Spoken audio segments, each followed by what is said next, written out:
قرآن مجید میں اتنی ایسی آیات ہوں گی جن سے ہمیں اس موضوع پر عقیدہ ختم نبوت پر ثبوت ملتا ہے۔ آیات کی ایک ہے تعداد اور ایک ہے اقسام، ٹھیک، دو طرح بنتی۔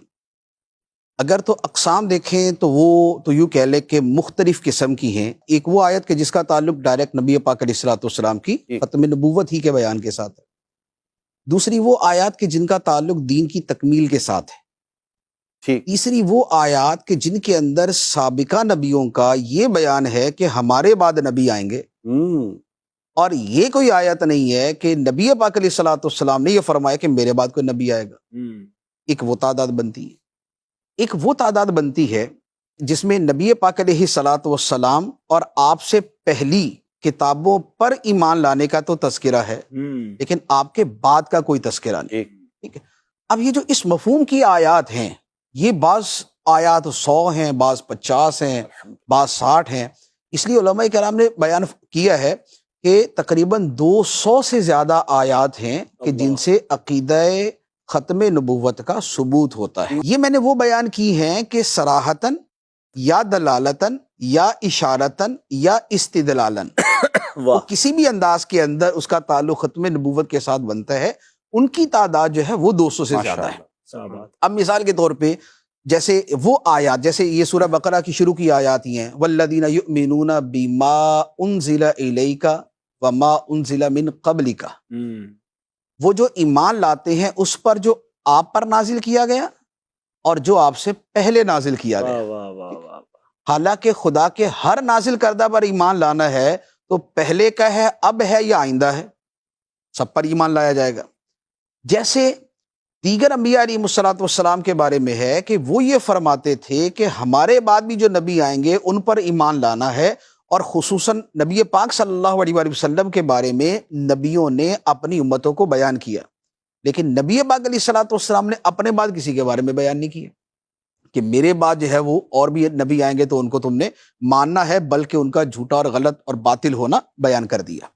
تو یوں مختلف انداز کی آیات ہیں، لیکن اگر بہت واضح سے میں کلام کروں تو ایک تو یہی آیت مبارکہ ہے کہ جو اس کے اوپر بالکل اصرح الصریح بنتی ہے، یعنی سب سے زیادہ واضح، ما کان محمد ابا احد من رجالکم ولکن رسول اللہ وخاتم النبیین، کہ محمد تم میں تمہارے مردوں میں سے کسی کے باپ نہیں ہیں لیکن اللہ کے رسول ہیں اور سارے نبیوں کے آخر میں تشریف لانے والے ہیں۔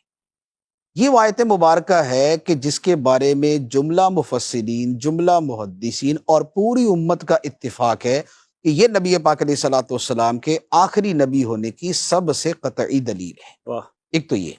دوسرے نمبر پہ قرآن پاک کی متعدد آیات ہیں کہ جس میں یہ فرمایا گیا کہ نبی پاک علیہ الصلوۃ والسلام کو کسی ایک خطے یا ایک قبیلے یا ایک قوم کی طرف رسول بنا کر نہیں بھیجا گیا، بلکہ آپ کو تمام کے تمام انسانوں کی طرف رسول بنا کر بھیجا گیا۔ قرآن پاک کی آیت مبارکہ فرمایا قل یا ایھا الناس انی رسول اللہ الیکم جمیعا، اے حبیب تم کہہ دو اے لوگو میں تم سب کی طرف اللہ کا رسول ہوں۔ اور یہاں پر ایک تو تھا یا ایھا الناس، یہ بذات خود ہی سارے افراد کے لیے، اے لوگو اے انسانوں، اس میں سب آ گئے، لیکن آخر کے اندر پھر مزید فرمایا گیا رسول اللہ الیکم جمیعا، تم سب کی طرف، اے تمام انسانوں میں تم سب کی طرف اللہ کا رسول ہوں۔ یہ جس تاکید کے ساتھ بیان کیا گیا، یہ نبی پاک علیہ الصلوۃ والسلام کی رسالت عامہ کا بیان ہے کہ آپ کی رسالت، آپ کی نبوت عام ہے۔ اسی طرح قرآن پاک کی آیت مبارکہ ہے، فرمایا وما ارسلناک الا کافۃ للناس بشیرا ونذیرا، اور ہم نے آپ کو نہیں بھیجا مگر تمام کے تمام انسانوں کے لیے خوشخبری دینے والا اور ڈر سنانے والا۔ وہاں آیت کے اندر لفظ تھا جمیعا، یہاں لفظ ہے کافتن، اس کا بھی وہی معنی ہوتا ہے۔ جمیعن کا مطلب بھی سارے کے سارے، اور کافتن کا مطلب بھی ہوتا ہے سارے کے سارے۔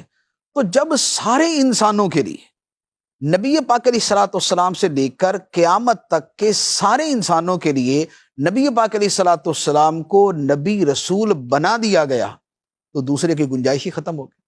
اب دوسرے کی صورت ہی نہیں بنتی کہ جب آلریڈی رسول موجود ہیں، جب آلریڈی نبی موجود ہیں تو اب کسی اور کی حاجت کیا؟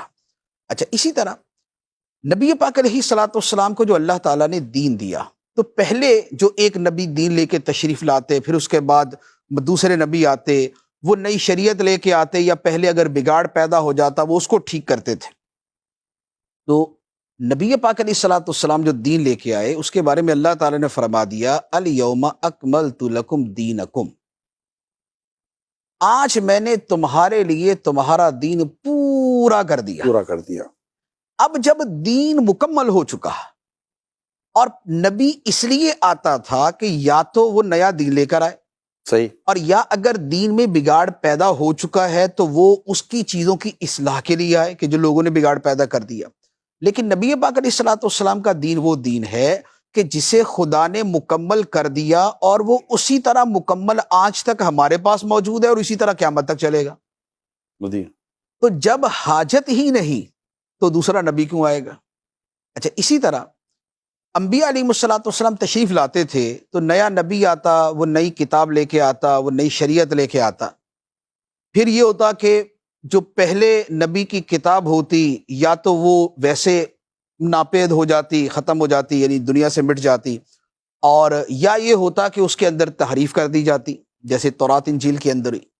لیکن قرآن مجید کا معاملہ یہ ہے کہ اللہ تعالیٰ نے فرمایا انا نحن نزلنا الذکر وانا لہ لحافظون، بے شک ہم نے اس ذکر کو نازل کیا اور بے شک ہم ہی اس کی حفاظت کرنے والے ہیں۔ تو اب قرآن مجید ہے محفوظ، اس کی حفاظت کرنے والا ہے خدا۔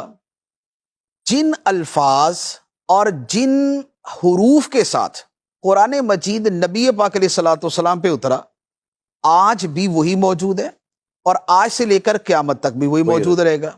تو جب کتاب ایز اٹ از موجود ہے تو اب نئے نبی کے آنے کی ضرورت کیا؟ کیونکہ نبی تو آتا ہے کہ کتاب یا تو ختم ہو چکی ہے اور یا اس کے اندر تبدیلی ہو چکی ہے، تو کتاب الحمدللہ محفوظ صورت کے اندر موجود ہے، تو نئے نبی کی اثرن کوئی حاجت ہی نہیں ہے۔ تو یہ مختلف پہلو ہیں نبی پاک علیہ الصلوۃ والسلام کی ختم نبوت کے، کہ آپ آخری نبی ہیں اور آپ کے بعد کسی اور نبی کے آنے کی عقلاً بھی کوئی حاجت باقی نہیں۔